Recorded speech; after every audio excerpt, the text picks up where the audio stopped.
No, I'm really just a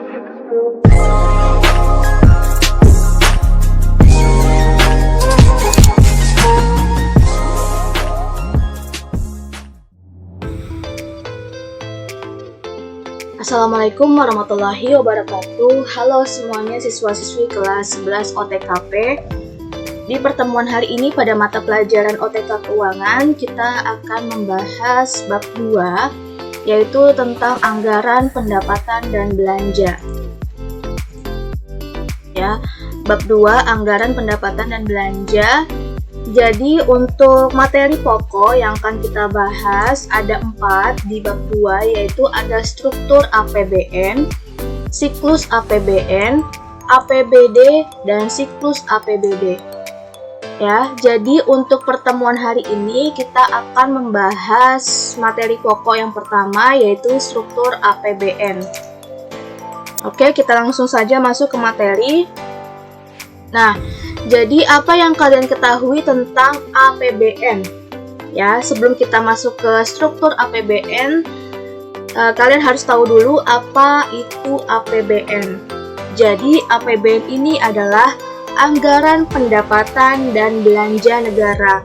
Pasti kalian sudah mengenal istilah APBN, sudah pernah mendengar ya, mengenal dan mendengar istilah APBN. Jadi APBN ini merupakan singkatan dari anggaran pendapatan dan belanja negara. Oke, di dalam struktur APBN kita membahas ada pengertian umum. Ya, pengertian umum, ada pendapatan negara dan belanja negara. Oke, kita masuk ke materi yang pertama, yaitu pengertian umum. Jadi pengertian umum dari APBN terdiri dari 2. Ya, ada berdasarkan Undang-Undang Nomor 15 Tahun 2017 tentang APBN dan berdasarkan Peraturan Pemerintah Republik Indonesia Nomor 58 Tahun 2005 tentang Pengelolaan Keuangan. Jadi untuk yang pertama ini ya, berdasarkan Undang-Undang Nomor 15 Tahun 2017 tentang APBN, di sini ada yang namanya dana transfer umum, dana transfer khusus, dana insentif daerah, dana desa, anggaran pendidikan, dan lain sebagainya. Kalian bisa lihat buku paket halaman 27 ya, atau LKS ya, ada semuanya di situ. Bisa kalian baca. Jadi untuk yang Undang-Undang Nomor 15 Tahun 2017 tentang APBN, di sana ada merupakan dana transfer umum, khusus, dana insentif daerah, dan lain sebagainya. Nah, untuk yang berdasarkan PP RI nomor 58 tahun 2005 tentang pengelolaan keuangan, di sini maksudnya adalah ada yang namanya surat perintah membayar langsung, uang persediaan, surat perintah membayar uang persediaan, surat perintah membayar ganti uang persediaan, dan lain sebagainya. Di sini ada macam-macam surat ya, karena tentang pengelolaan keuangan dari APBN. Oke, selanjutnya di sini ada pendapatan negara. Yang dimaksud dengan pendapatan negara ini menurut Undang-Undang Nomor 17 Tahun 2003 tentang Keuangan Negara, jadi pendapatan negara adalah hak pemerintahan pusat yang diakui sebagai penambah nilai kekayaan bersih. Nah, jadi pendapatan negara ini dibagi menjadi 2. Ada penerimaan dalam negeri dan penerimaan hibah. Apa itu penerimaan dalam negeri? Jadi penerimaan dalam negeri ini dibagi menjadi 2. Ada penerimaan perpajakan dan penerimaan negara bukan pajak. Yang dimaksud atau contoh dari penerimaan perpajakan ini apa saja? Yang pertama, ada pajak penghasilan atau PPH, pasti kalian sudah mendengar ya istilah PPH. Lalu ada PPN atau pajak pertambahan nilai, pajak bumi dan bangunan ya, atau PBB. Biasanya orang tua kalian membayar PBB.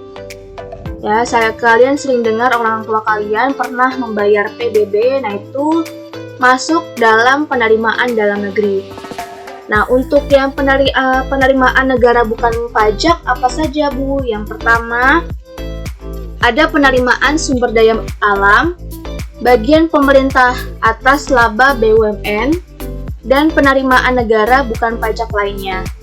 Yang kedua di sini ada penerimaan hibah. Maksudnya hibah ini merupakan semua penerimaan negara dalam bentuk devisa yang dirupiahkan, jasa, dan surat berharga yang diperoleh dari pemberi hibah. Oke, lanjut belanja negara. Yang dimaksud dalam belanja negara menurut Undang-Undang Nomor 17 Tahun 2003 tentang Keuangan Negara.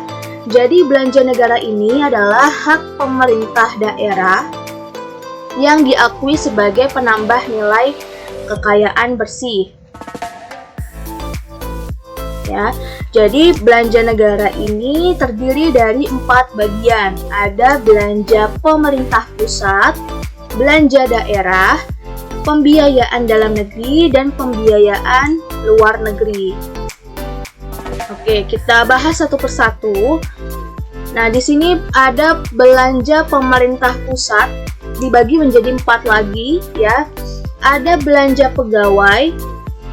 Belanja pegawai ini maksudnya adalah kompensasi terhadap pegawai dalam bentuk uang atau barang yang harus dibayarkan kepada pegawai pemerintah.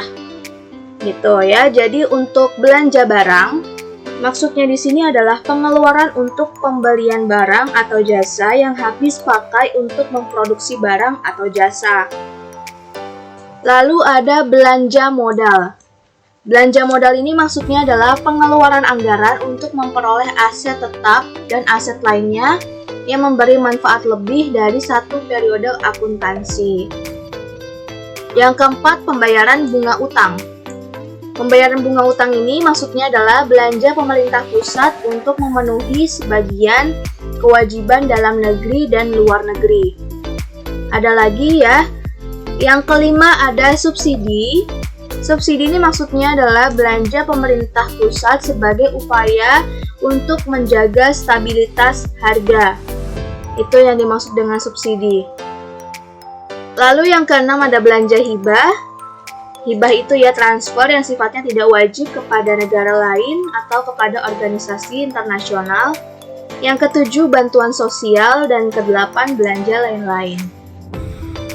Lanjut ada belanja daerah. Belanja daerah ini dibagi menjadi 4 ya hal-halnya. Yang pertama dana perimbangan. Dana perimbangan ini maksudnya adalah dana APBN yang dialokasikan kepada daerah untuk mendanai kebutuhan daerah dalam rangka pelaksanaan desentralisasi khusus. Yang kedua, dana bagi hasil atau DBH. Yang dimaksud dengan DBH ini merupakan dana APBN yang dialokasikan kepada daerah berdasarkan persentase tertentu yang sudah disetujui. Dana alokasi umum atau DAU maksudnya adalah dana APBN yang dialokasikan kepada daerah dengan tujuan pemerataan. Dana alokasi khusus maksudnya apa?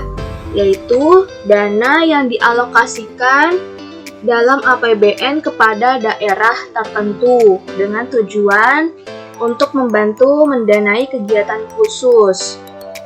Nah, selanjutnya di sini ada pembiayaan dalam negeri dan pembiayaan luar negeri. Jadi, pembiayaan dalam negeri ini maksudnya adalah pembiayaan defisit anggaran yang bersumber dari dalam negeri, yaitu sektor perbankan dan sektor non-perbankan dalam negeri. Kalau pembiayaan luar negeri yang bersumber dari luar negeri, tapi ini masih terbatas ya. Sumber ini masih diperlukan karena sumber pembiayaan masih sangat terbatas. Jadi itu materi tentang struktur APBN ya, pengertian dari APBN dan lain sebagainya. Untuk minggu depan kita akan membahas siklus APBN. Oke, terima kasih sudah menyimak materi hari ini ya. Silakan pelajari video pembelajaran ini dari rumah. Sekian, wassalamualaikum warahmatullahi wabarakatuh.